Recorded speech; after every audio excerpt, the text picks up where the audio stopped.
जय हिंद साथियों, आज के जो इस वीडियो का जो विषय है वो इस प्रकार से है कि पे एंड पेंशन के बारे में जानकारी करेंगे। 1/1/86 से लेकर 31/12/2095 तक पे एंड पेंशन का पूरा चार्ट डिटेल के अंदर किस प्रकार से रिवाइज हुई है, किसकी कितनी पेंशन थी। 1/1/96 से लेकर ये चौथा वेतन आयोग हो गया, फिर ये पाँचवा वेतन आयोग हो गया। 1/1/96 से लेकर 31/12/2005 तक पाँचवा वेतन आयोग था, उसमें पे एंड पेंशन किस प्रकार से रिवाइज हुई। वही पेंशन जो है 1/1/2006 से लेकर 31/12/2015 तक फिर वो कितना पेंशन रिवाइज, पे एंड पेंशन क्या रिवाइज हुई। उसके बाद 1/1/2016 से 31/12/2025 तक ये पेंशन किस प्रकार से रिवाइज हुई। और साथियों प्री 2006 पोस्ट 2006 मतलब 2006 से पहले रिटायर, 2006 के बाद रिटायर की पेंशन में संशोधन करने की टेबल की गई, लेकिन भी फिर भी जो पूर्व सैनिकों की जो पेंशन थी उसमें काफ़ी अंतर रह गया। सिविल में तो तकरीबन उन्होंने 50% कर दिया, लेकिन पूर्व सैनिकों की जो पेंशन थी प्री 2006 से लेकर के और पोस्ट 2006 में काफ़ी अंतर हो गया। तो ये इसके आधार पर मकसद ये है कि भाई जो है 8 CPC में उसको भी बराबर किया जाए, मेन है।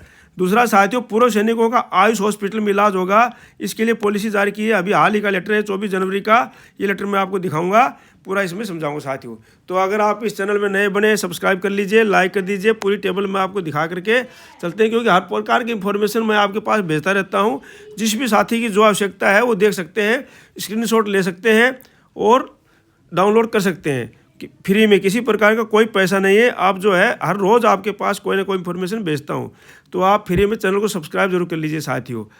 तो साथियों अब देखते हैं, जो साथियों सबसे पहले तो जो है ये हाल ही का लेटर है, ये है आयुष का लेटर। तो साथियों जो ये देखो, fax email regional centre Kochi से वह है, ये लेटर नंबर है RC कोची AWR के अंतर्गत सभी जितने भी है 24 आयुष के अंतर्गत ECHS लाभार्थियों के उपचार संबंधी नीति।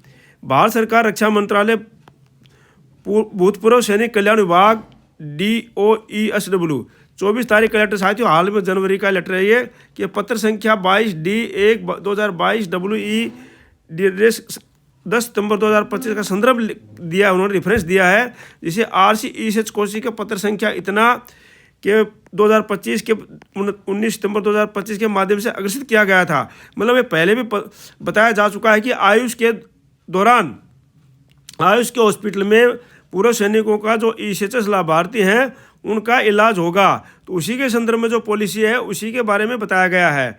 तो उपयुक्त नीति के अनुसार ECHS पॉलिक्लिनिक एम्स आयुष के अंदर, हाँ साथियों, एम्स आयुष के अंदर सरकारी आयुष अस्पताल, राष्ट्रीय आयुर्वेदिक संस्थान, कैंट बोर्ड अस्पताल, केंद्र या राज्य सरकार के आयुर्वेदिक केंद्र आदि के आयुष चिकित्सक द्वारा उपचार थेरेपी तथा उसकी अवधि के लिए की गई अनुशंसा सूचीबद्ध अनपैनल्ड आयुष अस्पतालों को रेफर जारी करने हेतु अनिवार्य है। तो साथियों ये इंफॉर्मेशन उसके बारे में कि जो है उसके बारे में जो रेफ़र करना अनिवार्य है, उनके लिए आयुष हॉस्पिटल के लिए रेफ़र किया जाएगा ECHS पॉलिक्लिनिक केंद्र से। तो साथियों ये हालांकि ये पुनः दोहराया जाता है कि पॉलिक्लिनिक इन निर्देशों का पालन नहीं कर रहे हैं, लेकिन जो है पॉलिक्लिनिक जो है इनका पालन नहीं कर रहे हैं कि वो उसको रेफर नहीं दे रहे हैं। अधिकृत आयुष चिकित्सकों की अनुशंसा के बिना ही उपचार हेतु रेफर जारी कर रहे हैं, तो जिसके कारण HCO दावों क्लेम की स्वीकृति हो रही है। उपरोक्त के मद्देनज़र सभी पॉलिक्लिनिक को निर्देशित किया जाता है कि वे उक्त पत्र के दिए गए निर्देशों का कड़ाई से पालन करें, ताकि आयुष सूचीबद्ध HCOs को वित्तीय हानि से बचाया जा सके तथा ECHS लाभार्थियों को असुविधा न हो। तो साथियों ये है सर्जन कैप्टन साहब संयुक्त रूप से उन्होंने जारी किया है। स्टेशन जो है पूरा सभी के लिए है। ये RC ECHS कोशी के AWR के अंतर्गत सभी आयुष सूचीबद्ध HCOs जानकारी हेतु तथा अस्पताल क्लेम प्रस्तुत करते समय रेफरल फार्म के साथ आयुष चिकित्सक की अनुशंसा अपलोड करना भी सुनिश्चित करें। तो साथियों इन्फॉर्मेशन थी, आपको देना जरूरी था। 24 तारीख का लेटर है ये, तो ये आपको पास भेजना जरूरी था, इसलिए मैं आपको भेज रहा हूँ। जिस भी साथी को ज़रूरत हो तो उसके अनुसार से इसको ले सकते हैं साथियों। अगला है साथियों, अभी एक जो ऑफिस मेंबरों ने पूरा है कि भाई 5वां वेतन आयोग से 6ठे वेतन आयोग में पेंशन 2006 से पहले पेंशनरों की पेंशन में संशोधन किया गया, ताकि किस प्रकार से उनकी पेंशन को बराबर किया जाए। लेकिन उसके बावजूद भी जो पूर्व सैनिक ECHS में पूर्व सैनिक, उनकी पेंशन अभी भी 2006 से पहले और 2006 से बाद वालों की अलग अलग है और 2016 के बाद वालों की भी अलग अलग है। तो इस प्रकार से ये हमारा अनुरोध है 8वें वेतन आयोग से कि इन सब की पेंशन को बराबर किया जाए। अब वो क्या था, ऑफिस मेमोरेंडम ये जो है जारी किया था, अधोक्षित को यह कहने का निर्देश हुआ है कि इस विभाग के समान संख्या वाले कार्यालय ज्ञापन दिनांक 1/9/2008 से पैरा संख्या 4.2 के अनुसार प्री 2006 जो कि प्री 2006 पेंशनरों की पेंशन संशोधन 1/1/2006 से संबंधित है। संशोधित पेंशन 1/1/2006 से किसी भी स्थिति में उस वेतन बैंड के न्यूनतम वेतन तथा उससे संबंधित ग्रेड पे के योग 50% से कम नहीं होगी, जो उस संशोधित वेतनमान के अनुरूप है जिसमें पेंशनर सेवानिवृत्त हुआ था। मतलब उन्होंने बताया कि भाई जो है 50% से 50% से कम नहीं होगी। ये उन्होंने प्रयास किया है 1/1/2006 से पहले वालों को, क्योंकि उससे पहले कम मिलती थी। इस विभाग के समान संख्या वाले कार्यालय ज्ञापन 28/1/2013 के माध्यम से निर्देश जारी किए थे, जिसके अनुसार प्री 2006 पेंशनरों की पेंशन को दिनांक 24/9/2012 से बढ़ाकर उस वेतन बैंड के न्यूनतम वेतन तथा संबंधित ग्रेड पे के योग 50% के बराबर किया जाना था, जो पूर्व संशोधित वेतन के अनुरूप जिसे पेंशनर सेवानिवृत्त हुआ था। ये निर्धारण वित्त मंत्रालय व विभाग के कार्यालय ज्ञापन 1/1/2008 IC दिनांक 30/अगस्त/2008 के साथ संलग्न फिटमेंट फैक्ट तालिकाओं के संदर्भ में किया गया था। कार्यालय ज्ञापन दिनांक 1/9/2008 के पैरा 4.2 में निर्देशों के अनुसार तथा कार्यालय ज्ञापन दिनांक 28/1/2013 के साथ पढ़े जाने वाले प्री 2006 पेंशनरों पारिवारिक पेंशनों की संशोधित पेंशन पारिवारिक पेंशन दर्शाने वाली एक समतुल्य कॉन्कोर्डेंस तालिका भी कार्यालय ज्ञापन 28/1/2013 के संलग्न की गई थी। इसके पश्चात विभाग के समान संख्या वाले कार्यालय 30/2015 के माध्यम से आदेश जारी किए गए कि प्री 2006 पेंशनों पारिवारिक पेंशनों मतलब फैमिली पेंशनर और सर्विस पेंशनर की पेंशन पारिवारिक पेंशन को इस विभाग के कार्यालय ज्ञापन इतना के दिनांक इतना के अनुसार संशोधित किया जाए तथा इसका प्रभाव 1/1/2006 से दिया जाए, न कि 24/9/2012 से। अब साथियों जो है ये बोला कि भाई जो 24/9/2012 से पहले जिनको मिल रहा था उसको 1/1/2006 से किया जाए साथियों। तो इसकी पूरी डिटेल मैं आपको बताऊंगा किस प्रकार से इसमें जिस साथी का अगर कोई होगा तो उसमें आप देख सकते हैं। उपयुक्त कार्यालय ज्ञापन 24/1/2013 पेंशन भोगी कल्याण विभाग 6500 से 10,500 के पूर्व संशोधित वेतनमान के अनुरूप ग्रेड पे 4200 दर्शाया गया था तथा कार्यालय ज्ञापन 1/9/2008 के पैरा .2 के अनुसार न्यूनतम वेतन 8,145 दर्शाई गई थी, जो कि 16,290 के अनुरूप वेतन का 50% है। जैसा कि 6500 से 10,500 के पूर्व संशोधित वेतनमान के लिए फिटमेंट फैक्टर तालिका में दर्शाया गया है। ये तालिका मैं आपको दिखाऊंगा साथियों, इसमें जो वित्त मंत्रालय व विभाग के कार्यालय ज्ञापन 1/1/2008 IC दिनांक संख्या 30/2008 के साथ संलग्न है। वित्त मंत्रालय व विभाग के कार्यालय ज्ञापन 1/1/2008 IC 31/11/2009 के माध्यम से आदेश जारी किए वे पद जो 1/1/2006 को 6500 10,000 पूर्व के पर संशोधित वेतनमान में थे, जिन्हें सामान्य प्रतिस्थापन संलग्न प्रदान की गई थी। अब साथियों इस प्रकार से जो है ये निर्णय लिया गया है कि कार्यालय ज्ञापन 1/9/2008 से पैरा .2 के अंतर्गत 1/1/2006 से पेंशन पारिवारिक पेंशन को उद्देश्य उन प्री 2006 के पेंशनरों के मामले में जो 5वें वेतन आयोग 6500 से 10,500 के वेतनमान या पूर्ववर्ती वेतन आयोग अवधियों में उसके समकक्ष वेतनमान से सेवानिवृत्त हुए थे 4600 पे ग्रेड को संशोधित पे माना जा सकता है। अब नियम 2008 के नियम 7 के प्रावधानों के अनुसार 6500 के वेतनमान के अनुरूप जो 6500 10,500 के पूर्व संशोधित वेतनमान था उन्हें PB2 में 12,090 होगा। इससे 4600 का पे ग्रेड जोड़ने पर 6500 के अनुरूप संशोधन किया गया था। तो साथियों इस प्रकार से 6500 ये पूरा दिया गया है। तो इसकी तालिका देखते हैं साथियों क्या था। ये देखो साथियों अभी इसको देखते हैं हम, वो तो सर्कुलर था।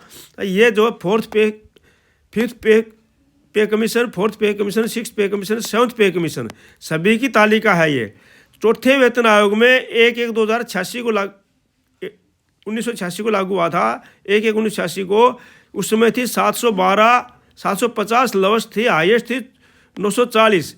ये इंक्रीमेंट था 12 रुपये। तो इस प्रकार से फिर 14 रुपये ये 5वें वेतन आयोग में हो गई थी 2250 55 इंक्रीमेंट लगा करके 3200 तक पहुँच का ही था। मिनिमम 2250 और मैक्सिमम 3200। छठे वेतन आयोग में हो गया था इसको 4440 और 7440। Minimum 7440, maximum 7440। और ग्रेड पे हो गया था इसमें 1300। पे लेवल 1 में इसको 7th CPC में किया गया, ये किया गया 1800 से लेकर के 56,900 तक। हाँ साथियों, 1800 से लेकर 56,900 तक। तो ये 750 से लेकर के और साथियों ये 825 तक, यहाँ तक जो है ये पूरा पे लेवल 1 में रखा गया, 18,000 से 56,900 तक।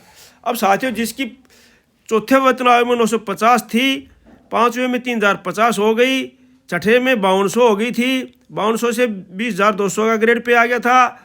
और ये जो है पे लेवल जो है पे लेवल 2 में आ गया ये 1990 से। अब साथियों यहाँ से तो अपना नहीं है, लेकिन आर्मी का यहाँ से है साथियों। आर्मी का यहाँ से थे कि जिनकी 975 थी, उस समय सिपाही होती थी साथियों 975 से ले होती थी, इसमें हो गई फिर सिपाही की थी। उस समय हम लोग सिपाही थे, उस समय 975 होती चौथे वेतन आयोग में। बाद में हमारी हो गई थी 5वें में 3200, और बाद में जो है छठे वेतन आयोग में हो गई थी ये 5200, और फिर जो है 5200 से 20,000, और फिर जो है ये 7वें वेतन आयोग में जो उनकी हो गई 21,700 सिपाही साहिबान लिख करके 69,100 तक इंक्रीमेंट लगेंगे। उसी प्रकार से जो 1200 थी पहले में, ये हमारे नायक साहिबान थे, जब हम नायक थे तो हमारी 1200 ही होती थी उस समय। और जो है 5वें में हो गई थी 4,000, छठे में हो गई थी ये 5200, 20,200। और जो आ गया पे ग्रेड था 2400, यहाँ पर पे ग्रेड 2,000 था, पे लेवल था पे ग्रेड था 2400। और यहाँ पर हो गई थी ये 7वें वेतन आयोग में ये हो गई 25,500, ये हो गई नायक साहिबान की, ये नायक साहिबान की हो गई। इसी प्रकार से साथियों पूरा का पूरा डिटेल देखते हैं, उसके बाद पेंशन का भी आएगा इसमें। ये पे है, उसके बाद पेंशन भी समझ में आ जाएगा, पेंशन का देखेंगे। उसके बाद साथियों जो है रिवाइज जो 1350 थी, बाद में होगी 450, यहाँ पर होगी 5200, 20,200। ये पेरोल 5 में हवलदार साहिबान की, ये होगी 29,200 अभी 7वें वेतन आयोग में, 92,300। इसी प्रकार से चलते हैं, जहाँ पर 1400 थी चौथे वेतन आयोग में, 5वें में होगी 5,000, और यहाँ हो गई थी 9300, 34,800। 9300, 34,800 ये हो गई थी नायब सुधार साहब की। जब नायब सुधार साहब थे, जेसीओ थे हम लोग, 9300, 34,800 ग्रेड पर आता था। 4200 था उस समय, 4200 था। बाद में जो है ये 4600 हो गया, फिर 4800 हो गया था सूबेदार मेजर बनने के बाद में। तो यहाँ पर जो हो गई अभी पे लेवल जो है 6 में आ गए नायब सुधार साहब, ये बन गए 35,400, और ये होगी 35,400 से ले 1,12,400 मैक्सिमम है साथियों।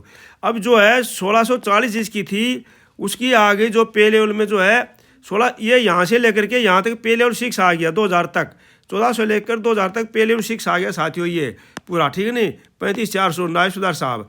अब जो जिसकी 2375 थी चौथे वेतन आयोग में, बाद में हो गई थी 7,450, और बाद में यहाँ पर PB2 हो गया था 93, 34,800 सूबेदार साहब की, ठीक है ना। 4600 पे ग्रेड था उस समय, तो उनकी बना दी कितनी 44,900। तो साथियों आगे चलते हैं, ये फिर उसके बाद जो है जिनकी 25,400 थी, जिनकी 25,400 थी साथियों चौथे वेतन आयोग में, 5वें में हो गई थी ये 7500, 7500 से 12,000 तक। और ये छठे वेतन आयोग में होगी 93 से 34,800, ये जो सूबेदार मेजर साहब की साथियों। तो ये सूबेदार मेजर साहब की हो गई, ये 4800 पे ग्रेड हो गया था, और वहाँ पर होगी 47,600 से लेकर के 1,51,700 7th CPC में साथियों। 7th CPC ये हो गया पे लेवल, ठीक है नहीं। अब साथियों जिनकी 2200 थी उसके हिसाब से बाद में होगी 8,000, और ये 93 से 3400, ये 53,100। यहाँ पर पे लेवल 9 जो है आर्मी में नहीं है साथियों। अब जो 2275 जिनकी थी, बाद में 8,275 थी, 15,600 हो गई थी ये उसमें छठे वेतन आयोग में।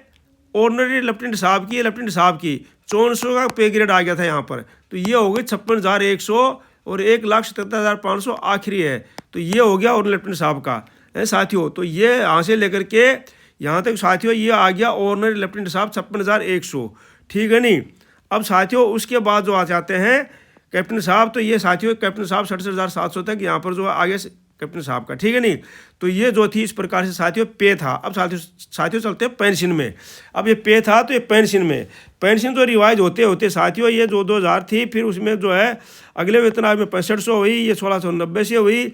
और फिर साथियों ये जो पेंशन जो मैक्सिमम बनी इसमें तो 1/1/2016 को जो पेंशन बनी फैमिली, ये 54,900 जिसकी सैलरी हो गई थी 7 CPC में, तो उनकी पेंशन बन गई 22,450 और फैमिली पेंशन बन गई 13,470। तो ये तो अपनी नहीं है साथियों। अपने चलते हैं जहाँ पर देखो फिर जो है ये 44,900 सूबेदार साहब की है ये, ठीक है नहीं, ये जो है। और उसके बाद जो है साथियों 46,200 और फिर जो तनख्वाह 47,600 ये सूबेदार मेजर साहब की। तो इस प्रकार से साथियों अपनी अपनी पेंशन जहाँ पर भी आती है उसके अनुसार से हम देख सकते हैं कि भाई ये हमारी पेंशन है, ये हमारे टोटल पे जो 1/1/2016 से बनी है। अब साथियों गड़बड़ कहाँ पर हुई है? गड़बड़ ये हुई है कि जो पहले का जो था ये बाद में 1/1/2016 से जो ये बोला चला है इसमें जो है कम आने लग गई। इसमें जो है 1/1/2016 से जो ये वेतनमान आयो इसमें कम हो गई, इस वजह से जो पेंशन नहीं बढ़ी साथियों। तो इस प्रकार से साथियों देख सकते हैं, आप अपनी पेंशन भी दे सकते हैं। तो साथियों मकसद इसका बनाने का ये था कि भाई जो है 2006 से पहले जो पेंशनर्स हैं सिपाही से लेकर के हवलदार साहिबान तक, उनको जो है MSP की वजह से जो है पेंशन नहीं मिली, उनकी पेंशन कम आ रही है। तो हमारी पे वेतन आयोग से ये अनुरोध है कि उनकी जो है MSP सिविल की तो पूरी हो गई, इस सर्कुलर के अनुसार सिविल की तो बराबर कर दी गई, ये सिविल की पेंशन को तो बराबर कर दिया गया, 50% कर दिया गया, ठीक है। थोड़ा बहुत उनका अंतर होगा, लेकिन ये जो आर्मी के जो जवान थे NCOs थे उनकी जो पेंशन MSP लागू नहीं होने के कारण उनकी पेंशन कम हो गई। इसी प्रकार से अब जो है इस पेंशन संशोधन में क्या हुआ है कि JCOs की जो है 1/1/2016 से मैं पेंशन संशोधन दिखाने का मतलब यही था कि JCOs की पेंशन उस लेवल में नहीं बढ़ी जिस लेवल में उनको बढ़ना चाहिए था।